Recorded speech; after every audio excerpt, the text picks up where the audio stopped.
Hi, my name's Garland. We're gonna do a walkthrough on this Cougar 29 BHS. It says it's got a bunkhouse and a slide. Always start with the door, go around the outside. Once we're finished with that, we'll go inside and see if we can't confuse you with stuff in there. So here's your door.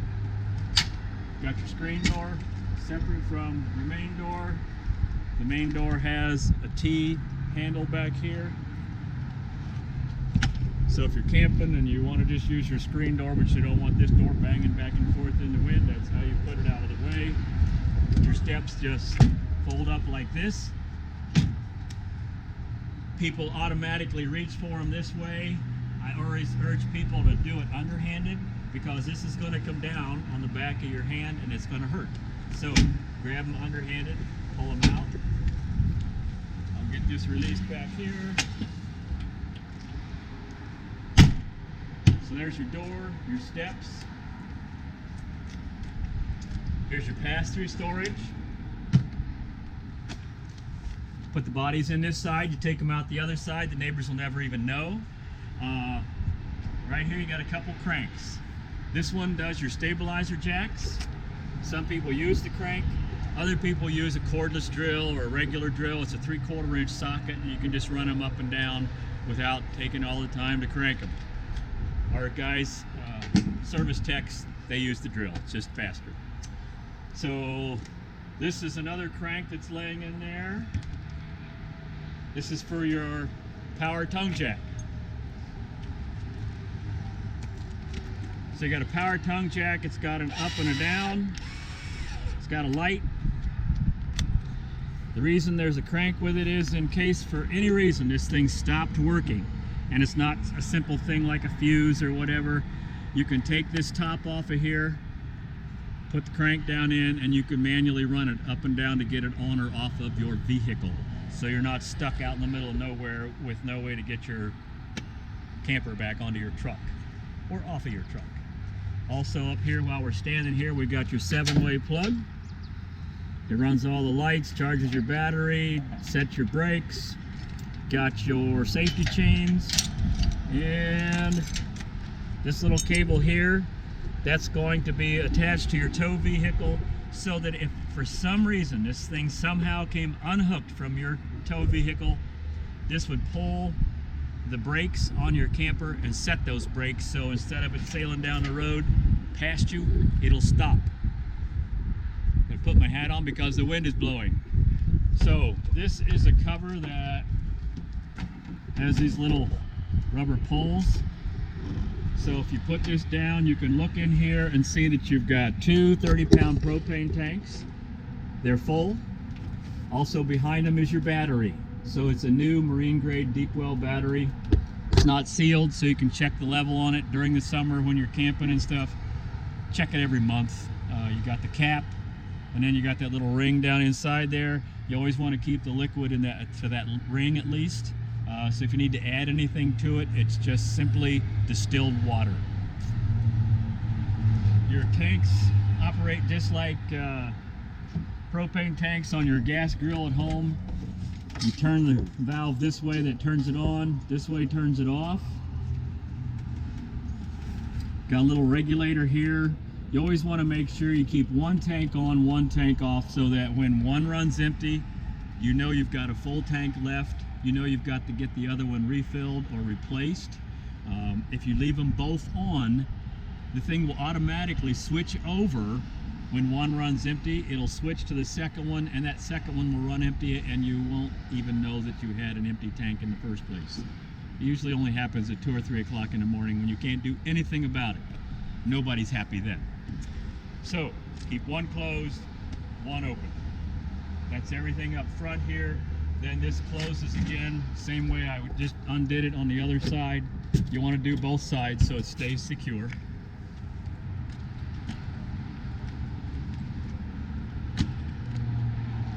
Here's your other side of your pass-through storage. I'm going to slide this jack handle back to the other end so they're both in the same place. You've got a little light switch in here that runs the little docking lights up at the front. You see you've got two little round LED lights here. That's the switch for it, is inside this compartment. So these are labeled pretty easy. City water connection. Put the threads for your water hose up here. It threads on. If you're going to use a water pressure regulator, put the pressure regulator on the hose, and then the threads on the water pressure regulator will thread on there. If you're going to go somewhere and do dry camping, this is where you fill your freshwater tank. You just put a hose up there. When it's full, it's going to run over. You can also just put a few gallon in there if you want to have some in for if you're traveling and you want to make sure that you've got some water in case you need it for any reason. That's how you get it in there. So while we're up here, the other thing to be aware of is the drain for that freshwater tank is underneath there, right behind the jack.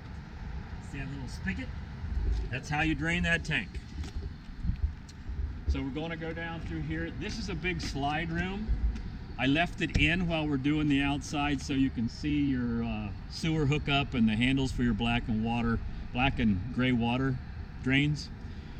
But the seals for your slide room are rubber. So in the summertime, like any rubber product, when the sun's beating down on them, over time that rubber can get brittle, and then that'll start to affect the integrity of your seal. So we always urge people to use a product called Slide Room Seal Lubricant. And then once a month during the summertime when the sun's so hot, spray that, just a strip of it down once a month, and that'll keep the slide room seals from getting brittle. So just remember that. So this is the main reason we left the slide in. Right here is your hookup for your sewer hose. It's a universal connection, so no matter what kind of hose or where you get it, it's going to fit on here. The black tank handle is right here. So the black tank is for your commode. Everything that's coming out of the commode, we call that black water. So that's the drain handle for it. It's even got a little label here to remind you. The gray water, that handle is back here. It's right here.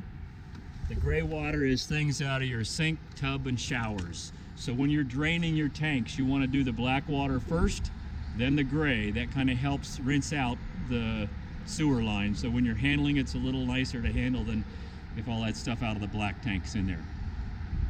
Here's your power cord. It just pulls out of here, shoves back in.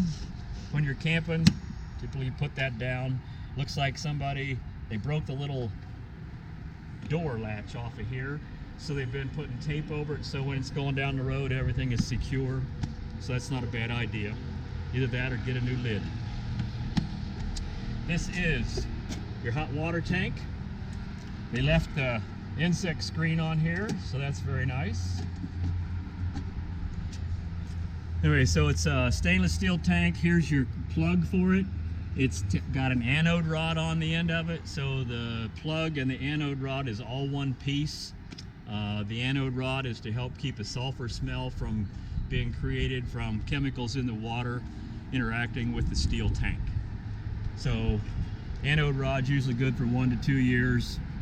It starts out about this big around as your finger, about 7 or 8 inches long. As it gets used up, it'll get clear down to the size of a toothpick. Don't wait that long to replace it. Just every couple years, make sure you replace it. Also, back in here, you can hardly see it, there's a master switch on and off. So on this particular hot water tank, you got to have that on in order for your heating element buttons inside to make this thing operate. This is your little pressure release valve.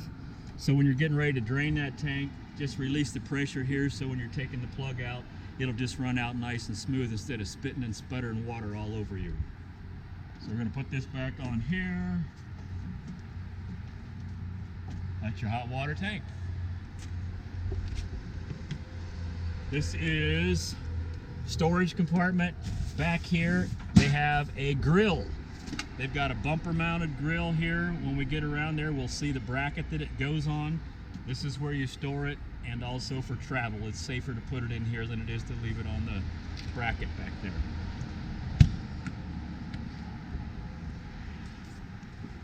Got a bumper. The ends come off so that you can store your sewer hose in there instead of storing it in your other compartments or with the other things you're going to travel with. It's just handier. It keeps everything nicer for you. This is a signal input for cable or satellite if you go to a campsite that offers it, or if you carry one of those portable dishes. This is where you would plug that in to get your signal inside to the camper. Spare tire. It's on a bracket that's got adjustable bracket bolts here, so you can loosen that and slide it anywhere along the bumper or take it off altogether. Some people like to take it off so they can put a bike rack or a cargo rack back here. That bumper is set to accommodate 250 to 300 pounds on this particular unit. Here's that bracket we were talking about. You mount your grill on here, and this will articulate around to the side. So it works great, but you don't want to have that grill on this thing while you're going down the road. Just bring it around, set the grill on there, and then you're good. This has a nice feature. So it's a big door that opens into your bunkhouse space. So you can take this table out of the way, and then you can release this little latch down here, and this seat will fold up flat. And then you've got this entire space that you can put larger items in and out of here for storage, or if you're hauling something like bicycles or, I don't know, big tables or anything like that that you want to take along. You don't have room for it otherwise. You can take this table out of the way, raise that seat up. You can even raise that bunk up, the upper bunk in that compartment. And then you've got this whole area that you can put storage things or larger things in for hauling. So that's that item there. You've got an outdoor shower here, 6-foot shower hose, shower head on the end of it, hot and cold water. It's great for kids, pets, and scaring the heck out of neighbors. This little connection right here has a caution sign.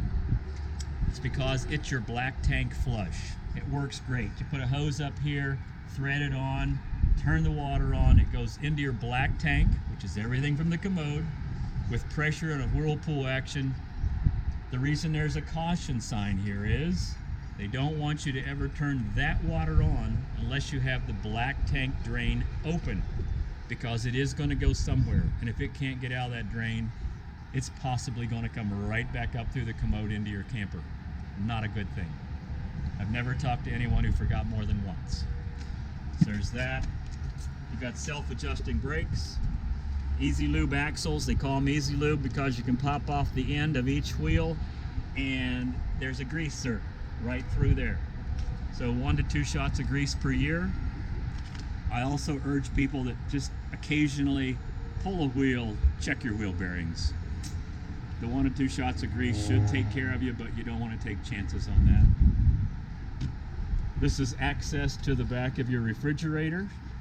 Just undo these little grommet nuts right here, and this plate will come off, and you can access that for servicing it, or if anything goes wrong, someone working on it can actually get to it. This is your furnace exhaust. Again, someone left that insect screen on here for you. Be aware, furnace exhaust when it's running can get hot enough to leave a mark.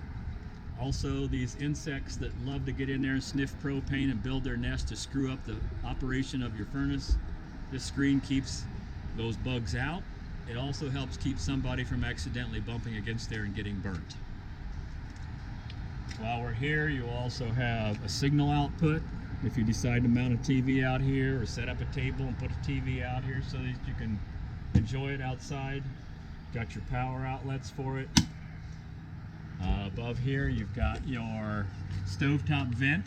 It's got the 2 little wing latches, so you undo those when you're camping so that when you turn on your vent fan inside, it'll open that door. When you turn it off, the door closes.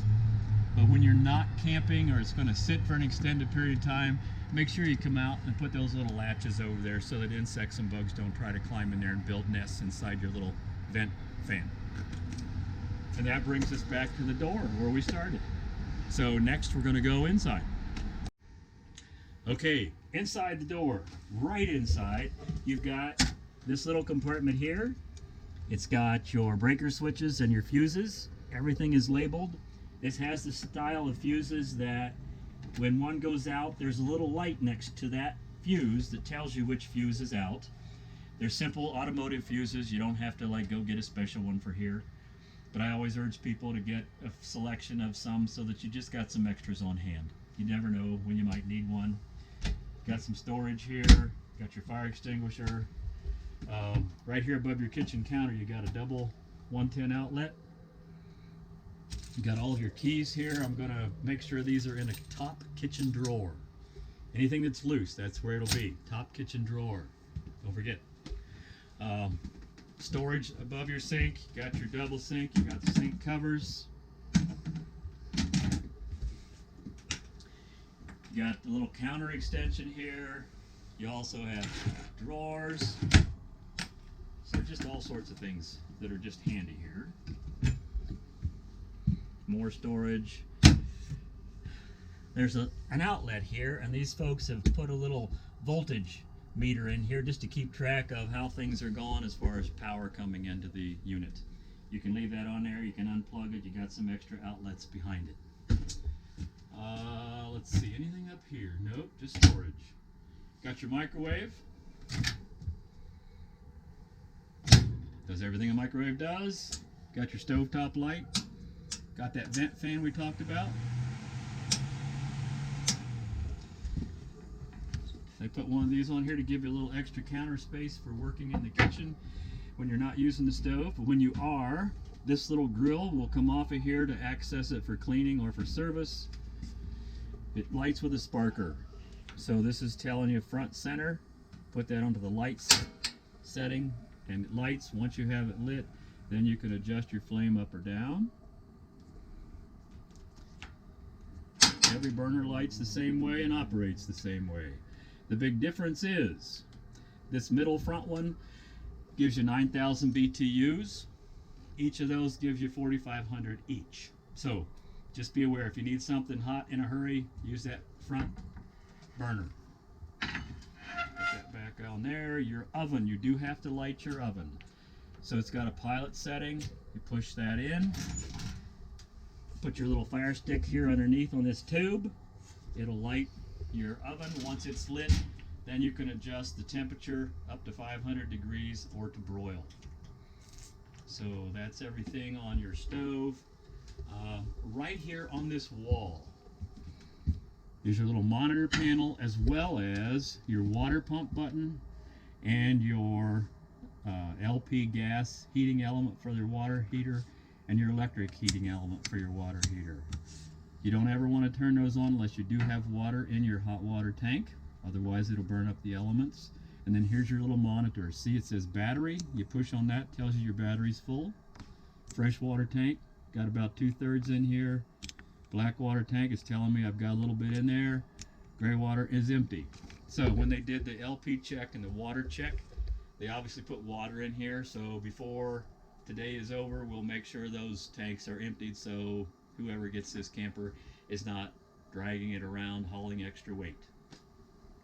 We've got an RV refrigerator. You got an on and off button up here, and you got a setting. You can put it on auto, gas, or this little thing says check. So if you do happen to have it on gas and it's not able to get propane or it runs out of propane, that light will start flashing. So I always tell people, turn it on, put it on auto, and leave it alone. That way, as long as you've got electric coming in here, this thing's going to run off of electric. You've got adjustable shelving here. So your freezer's working. You can tell it's working. Well, you can't. I can tell it's working right now. Refrigerator. It also is cooling down. Got this little slider right here, and you can see where it says warmer or cooler. So the higher up you put that little slide, the cooler it's going to make your refrigerator. The freezer is just set. It's going to be trying to get to 0. That's just how it's set from the factory. So that's your refrigerator.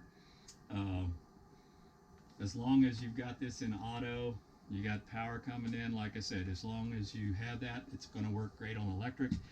If for some reason a storm comes through, takes the power out, or it gets unplugged, As long as you've got this set on auto and you've got a propane tank in the on position, it'll find that propane and continue to operate your refrigerator. When the power comes back on, it'll close the propane down and go back to electric. So that's that unit there. Here's your bathroom. It's actually big enough you don't have to walk out to change your mind. Got a big shower tub space. Got a medicine cabinet. Let's see, there you go. You have a GFI plug on this wall. So that runs not only this plug, but a few outlets in the kitchen and living room area. So if for some reason something stops working or goes out, before you worry about a fuse or a breaker switch, just check your GFI plug. Just make sure. This unit, they put in a new commode. It's a porcelain commode, but it still is an RV commode, so it's not going to have a big bowl full of water. All these little outlets here, if you push the pedal part way down, if it has water in the system, it'll let more water in. We don't have anything plugged into it, so it's just a little bit in the line that's running out of there. When it's got enough water in, push the pedal all the way down and it flushes. So that's your bathroom. Oh, before we leave there, it does have a vent. So you got a little manual crank that opens the vent up, and you can turn the fan on.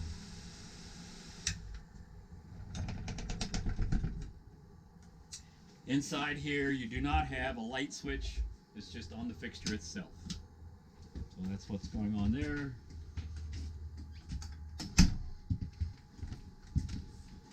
We get back in here to your bunk room space. Here's the inside of that door we were looking at outside. You remember I said you could open that up, you could take this table down, and you can fold this up against the wall so that that gives you all this space here. And this bunk will also go up and latch. You can see a little fixture to latch it to up there in the top. So that just makes this entire side available for storage or packing. You got TV signal output here, power outlet. They left a few coaxial cables in here. Obviously we're using a TV back here. Otherwise, the kids would probably raise all kinds of heck. So, have your TV, got your little signal booster. The light comes on to let you know you've got that on or off. So if you're using the antenna, you want that on. It's got a little 12-volt plug-in because they still make 12-volt TVs for campers and boats. These two little coaxial hookups are for cable or satellite. So you would take this coaxial cable from your antenna connection and move it over to the cable or satellite connection to get your signal from that. So then here you go again. Every bunk has its own light, and you've got a main light in the bunk room right here. You've got a sliding door instead of a curtain, which is always nice. And you have this latch here to keep it in place so it's not banging back and forth when you're traveling down the road. Storage space. Storage all the way around. You got storage underneath all three seats in this dinette area. You can access the two end ones by opening the doors, or you can raise the seat up and get to it from the top. To make this into a bed, you pop this table up out of there. The two little legs will come up, lay them out of the way. The table will lay down on this ledge all the way around on all three sides. And then you use the cushions, these straight ones, to fill in and finish your mattress up. And then when you're done, you just put it back together. These legs, it doesn't matter which end goes where. They fit the bottom of the table or they fit the holder on the floor. So you just pop it off, take the legs out, lay them out of the way, put your tabletop down. When you're done, put it back up, put the legs in, and you're all set to go. Light switches, you've got the buttons right on the fixtures themselves.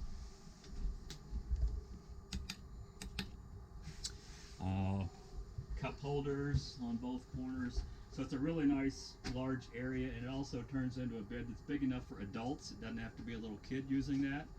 This is a fold-out bed. In the front, you've got a drawer with storage.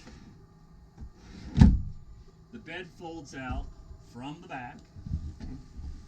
It just continues to turn out, and you've got the legs that'll come down, and it makes I'd say it's about a 3/4 size bed. It's not quite a full.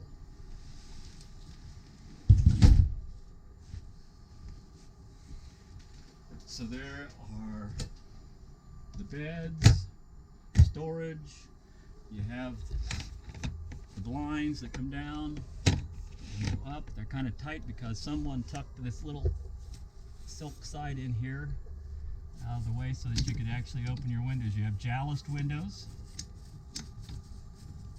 which are nice because if you got them open and you're out hiking and a storm comes up or rain comes up, you don't have to come running back the way you would if it's the kind of window that just slides side to side or up and down. Of course, you got your exit windows there. These again, fixtures on the switches on the fixture itself. These folks put a TV in here on a swivel.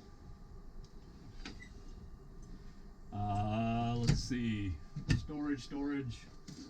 There's a remote for that TV. Popped on a little while ago. You got a remote for this sound system.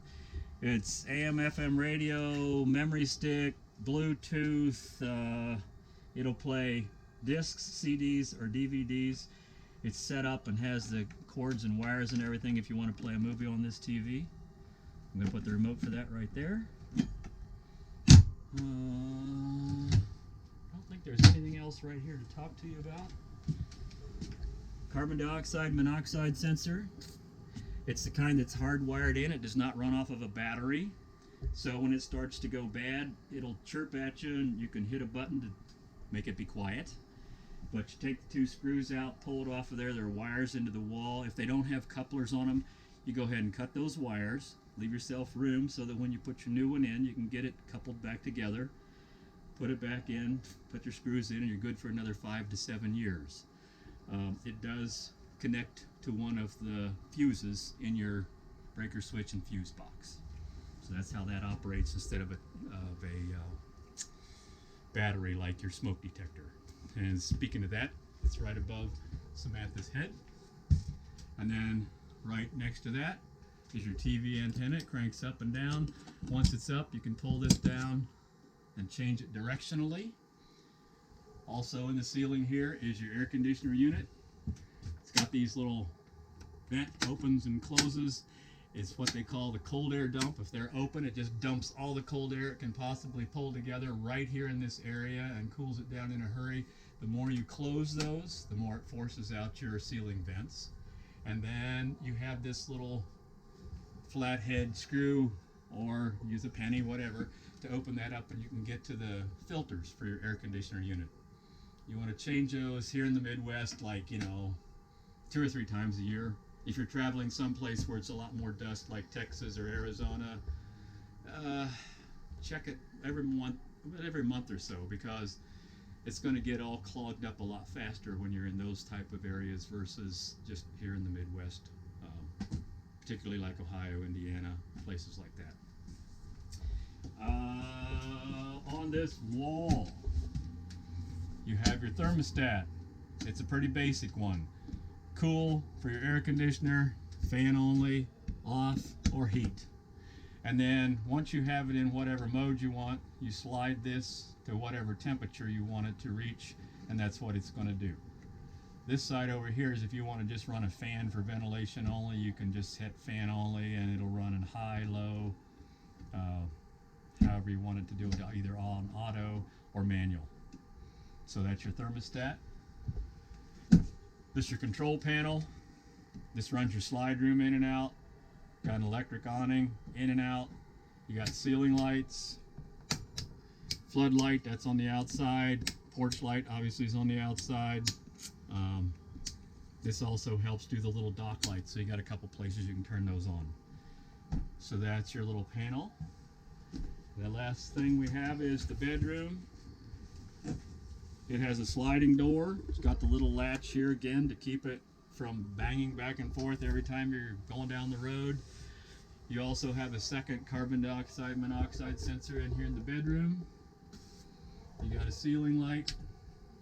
You got a reading light. You got double outlets on each side of the bed. Then of course you have all kinds of storage on both sides and above. And there's a little door there that'll raise up that you can actually get to the pass-through storage area. Some people put cats or bad kids in there. So anyway, that's what's going on there.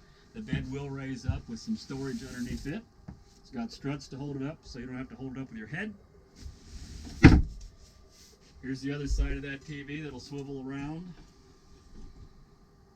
so you can watch it on either side. Some people leave it that way. Other people will put a second TV back here so that you've got TV both sides. And that pretty much takes care of this camper. Enjoy it. If you have any questions, please don't hesitate to give us a call, especially the first trip or two out there. We can typically walk you through most things that you might run into when you're out there camping for the first time.